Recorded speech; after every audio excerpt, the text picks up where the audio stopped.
still trying to get that gig at the Rivoli. And as you can imagine, things go bonkers, sideways, like beyond what you can imagine. I would say spectacularly wrong, no spoilers. Like, beyond. Yes. So we have a few people to thank before we get the show started for you guys. We want to say a big thank you to Ontario Creates, Crave, and Brian Alkerton for their support on this film. We also want to give a huge thank you to Elevation Pictures. Let's go! Elevation! And a big thanks to Telefilm for supporting Canadian film. Yeah. And helping us put this incredible evening together that we all get to share tonight. And as we said, Nirvana, the band, the show, the movie is in theaters across Canada next Friday the 13th. Tell your friends, tell your bandmates when it is out. And please, don't forget to tag Elevation at Elevation_Pics in any content, and stick around because Matt and Jay are going to be doing a Q&A after the film. All right, ladies and gentlemen, thank you for having us tonight. We are the Ross and Mocha Show, Kiss 92.5, weekdays 6 to 10 a.m. We also have a podcast. We release episodes every single day, so go and download, because I promise you're going to enjoy the show. And tonight, you're going to enjoy Nirvana, the band, the show, the movie! Let's get it! Thank you, guys. Enjoy, and listen to Ross and Mocha. Nice. Johnson and Jay McCarrol!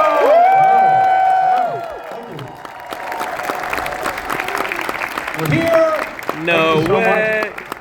How about Ross and Mocha, huh? Weren't they great? We missed them, but I'll tell you, they knew nothing when we showed up at their studio.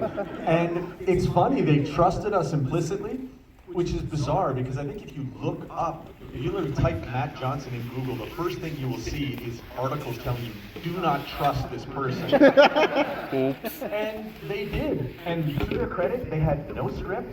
We barely told them what to say. We told them the setup. And what you're watching in this movie is Ross and Mocha just figuring it out. And to me, it's one of the best scenes in the whole film. Well, it speaks to how lovable and professional they are. They're so good. They're pros. They're pros. And now we will be... I have more to say about Ross and Mocha. You know what? In the spirit of thanking people for helping this, since we're in Toronto, and this is the big Toronto premiere of the film, I will thank another person who is hugely responsible for this film existing. And if you don't know this, the only reason that we were allowed to make this movie is because the movie I made before this, Blackberry, was enough of a success that I was able to make a project this ridiculous. And although he's not here, Jay Baruchel was the number one supporter of the film Blackberry. And even when that movie was crashing and burning, and like there was no chance it was ever going to get made, he was like, no, I'm still going to do this, don't worry. And it is literally because of Ontario-born Baruchel that this movie exists, and that is not an exaggeration. That's Yeah, Jay! Way to go, Jay! Literally, it's here. He's right here. Jay's right there. Well, anyway, it's literally all because of you. Thank you so much. Anyway, we will, since now the movie's coming out, we will tell you anything. How we did any of this stuff, we don't care. We'll literally admit to anything, except we will not tell you how we shot that thing with the CN Tower. Yeah! That's the only thing that we can't fully explain until the movie is in theaters next Friday. But once it's in, we will do a whole documentary about how we did that. It was months of work. You have no idea how hard that was. I mean, obviously, it's ridiculous. But to you people here in Toronto, I'm sure you're watching this being like, there's no way. But I will tell you, that really is Jay and I up on the edge walk, and that is legitimately a tour guide filming it with a GoPro on their head who has no clue what is going on. So More to be revealed later. More on that later. Yeah. Anyway, does anybody have any questions about what you just watched? You right there at the front. First off, I just want to say, love the movie, and I genuinely want to know, while you were filming this and going out just like guerrilla style, did you guys get in like trouble for anything you did, or did you kind of just like say fuck it and just go? I'll tell you, so if you guys couldn't hear, the question was, did we ever get in trouble for filming this? Jay and I have recently just got back from screening this movie all over America. And I will tell you, Americans, when they watch this movie, it's like a sci-fi film. It's like a sci-fi premise to them. They're like, so the police up there, they don't care. And you guys, what, like, you're allowed to do whatever you want, there's no laws? And they walking across every street. I remember 2 Germans came up to me after the world premiere in South by Southwest, and they were like, young German filmmakers, they're like, this movie, oh my God, how did you do this? And I was like, okay, well, yeah, I'll tell you anything. What do you want to know? You're fellow filmmakers. Okay, first, how did you do all this jaywalking? Like, blew their minds how much jaywalking goes on in Toronto. And I had to explain, that's nothing to us. In Toronto, I think American cities, especially in like the southern United States, they are not used to the pedestrians just controlling everything. That we just walk through any street we want, any intersection, whatever. It's one of the things I love about this city. Woo! I'm not recommending you do that. But in terms of, did we ever like meet any resistance? In some trouble, Well, but it was never really like trouble. It was more like, what are you guys doing? We would confuse people, and you know, anyone in authority would probably be like, "Can you guys just?" And we're like, "Yeah, we're almost done." We'd be shooting like small pieces, and then we would just be gone before they could escalate. I got a good example. The worst it ever got was when we were running that cable from the CN Tower through the city. They didn't like that contraption near the CN because Tower. I think it looked like we were like, they were looking at us like we were spy versus spy. And they thought maybe there was a bomb at one end of this thing. Because we're moving away and the cable keeps going behind us. So that was the only time that they would be like, whatever you're doing, this has to stop.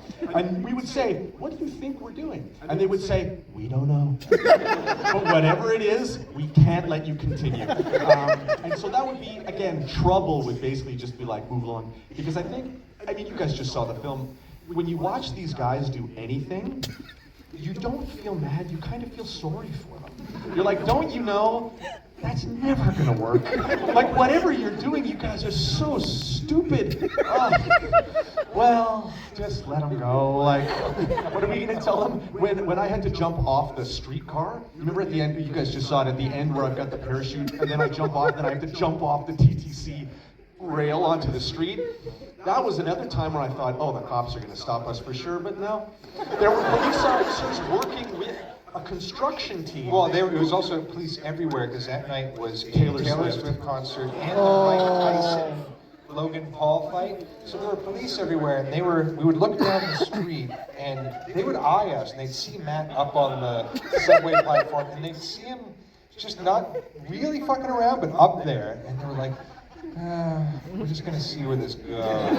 It's a little bit like that scene in The Town where all of the bank robbers show up with the M16 and the mask, and the Boston cop kind of looks at them, and it's like, it's not worth my trouble. It's like the Canadian version of that. Yeah, our version of having an M16 and robbing a bank is me on top of a TTC stanchion. Yeah, next question. Way over there. Yeah, you're right there. Yeah.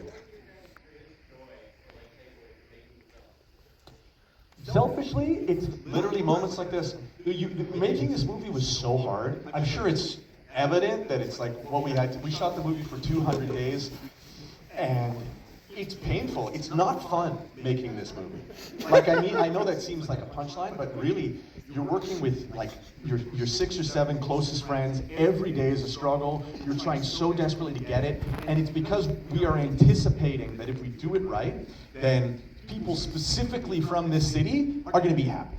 We know that we're going to be able to screen it for people here, and they're going to be like, oh my gosh, I can't believe these guys worked this hard on this. Because this is the only like gratification that you ever get as a filmmaker, is getting to screen it for people who you hope see the world the way you do. And this is one of those rare projects where the people who do like it a lot, and the people who don't like it hate it so much that they would see you people enjoy this and be like, well, you people are all stupid. I know it for sure. There are people who, and I've been there before, where they'll sit down. Okay, so we're about to do a huge experiment. Neon, who's releasing this film in the States, somehow talked all the movie theaters into making this the like national secret screening that's about to happen. I think, oh wait, I can't admit this, can I?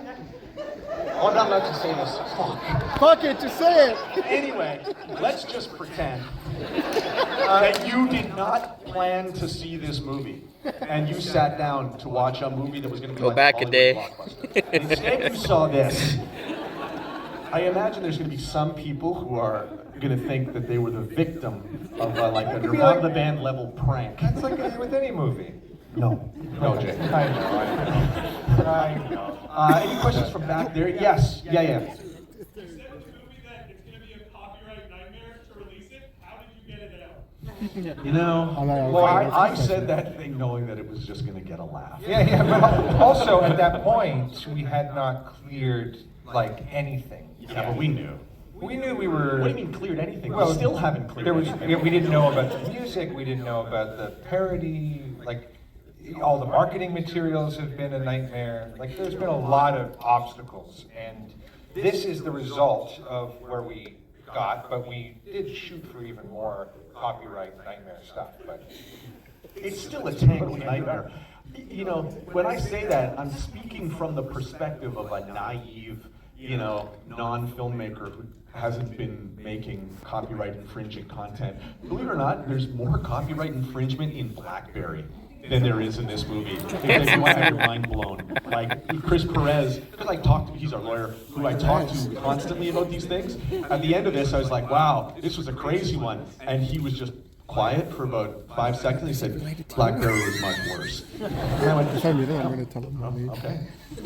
So, yeah, we enjoy the fact that we can use these modern laws to make movies where you can show the world as it is. There's nothing I love more than when you see a movie and in the movie they're watching a movie.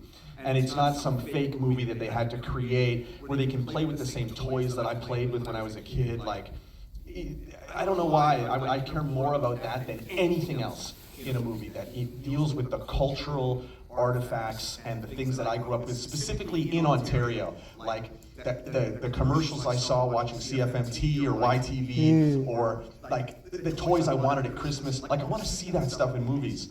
And maybe it's just because I'm trapped at that time, like this movie deals with, but I don't know. They have a certain magic to them. Is everybody here from Ontario? Woo! Born and It's a raised. special place. You know, there's more euchre players in Ontario than anywhere else in the world.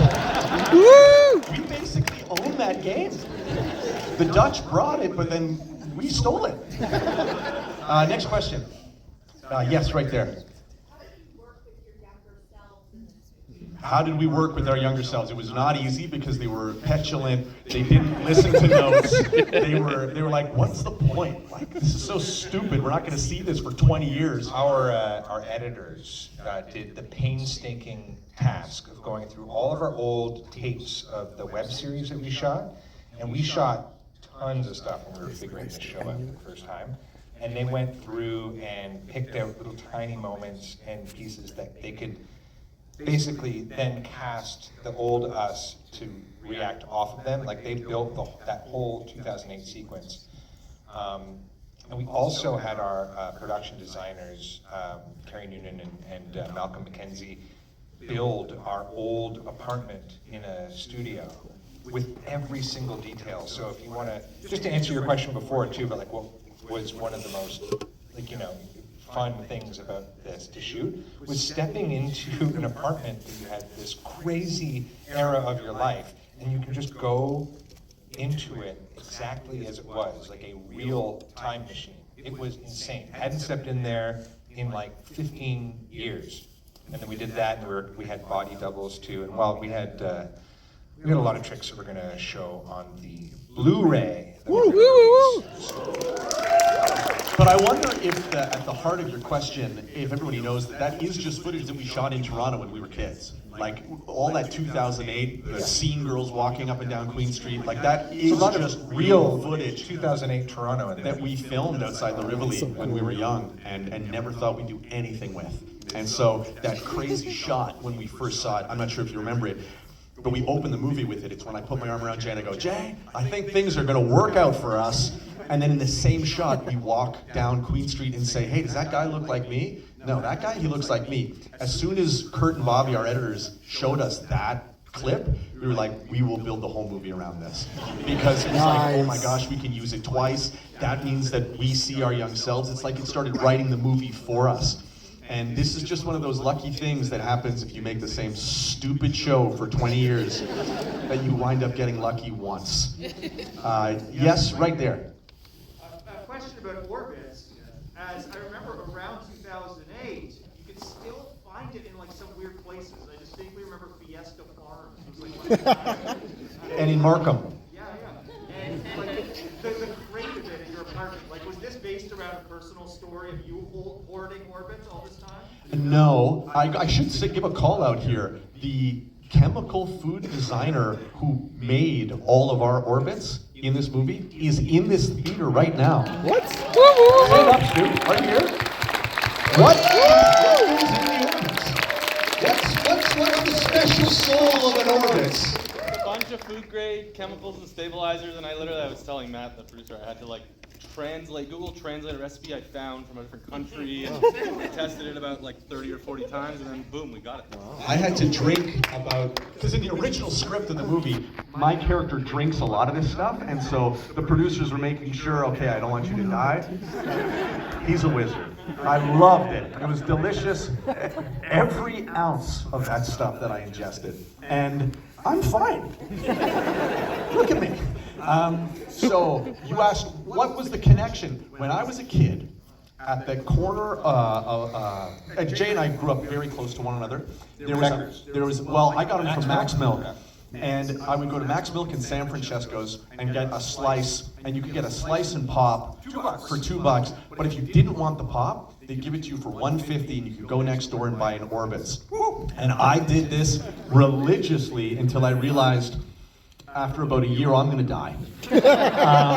And so I'd always loved this drink. I consider it the original food entertainment. It predated bubble tea in North America, other than like in Vancouver on the West Coast. And it's a Canadian product. It's one of those. It's not a good drink.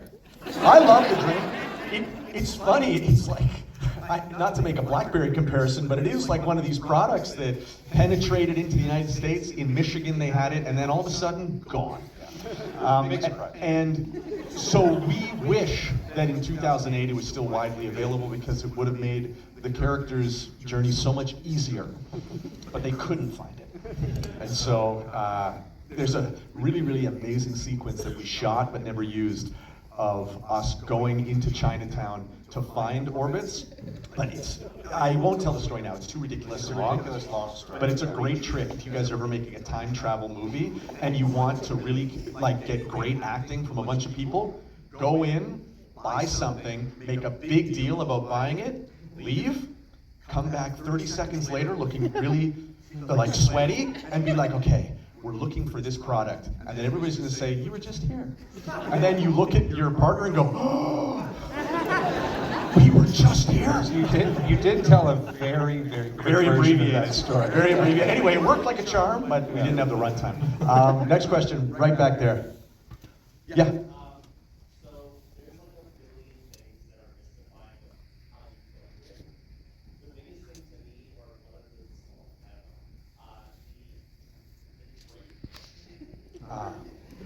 We will happily explain that. So the question was, how did we shoot this scene, whereas all of you know you live here, right when Drake's bodyguard got shot by the real Kendrick Lamar? How is it that we were able One of Kendrick's guys. I think Kendrick pulled the trigger. And it was small. I think he was inside of a briefcase. And bang! And so we were just insanely lucky to bring it back to Ross and Mocha. That was the day we were shooting the scene with them, and because they were a news show, they got it on the wire, oh, there's been a shooting at Drake's house, and we were like, guys, we gotta go. So we just drove right to Drake's mansion, the cops let us in, and immediately, Jay's had already dressed like famous Jay, so we're just filming. And what's so cool, if you guys have seen it, when the city of Toronto does one of those like news scrums, everyone knows one another. They're all so friendly. And so when we showed up, I'm talking to people, and they're like, oh yeah, you're the BlackBerry guy. And I was like, nice to meet you. We gotta shoot this way.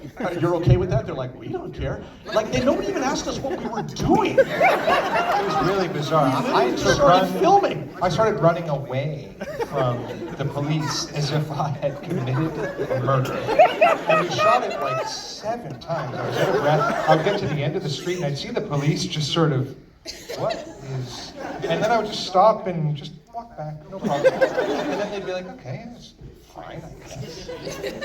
But that is an example of something that we go and shoot with no idea of how we're even going to use it. Like, at that point, we weren't thinking, oh yeah, then Jay shoots one of the Born Ruffians in the head. Like all of that happens backwards. And it's such a cool trick. The same thing that with that Brazilian girl who I see, and I'm like, oh yeah, we've never met each other before. And she's like, no, we haven't. That was true. But because it's cut in the opposite order, it just all seems real. And this movie is 100 of those tricks where we just hacked the time travel. Yeah, it's like, who would have thought? If you just shoot a documentary backwards, everything seems like time travel. And anything could be 2008 if you just frame out the modern cars and the earbuds. So that is, if you really just isolate that moment, that is how we made the whole movie. It would be like a few friends going out into Toronto, trying to film something, and then when they stumble on it, we all go back, Kurt and Bobby edit it together, and then we go, okay, how can we make a movie out of this? And this is just 1,000 examples of that. And with that, we can only thank you, Toronto. We think it's the best city in the world.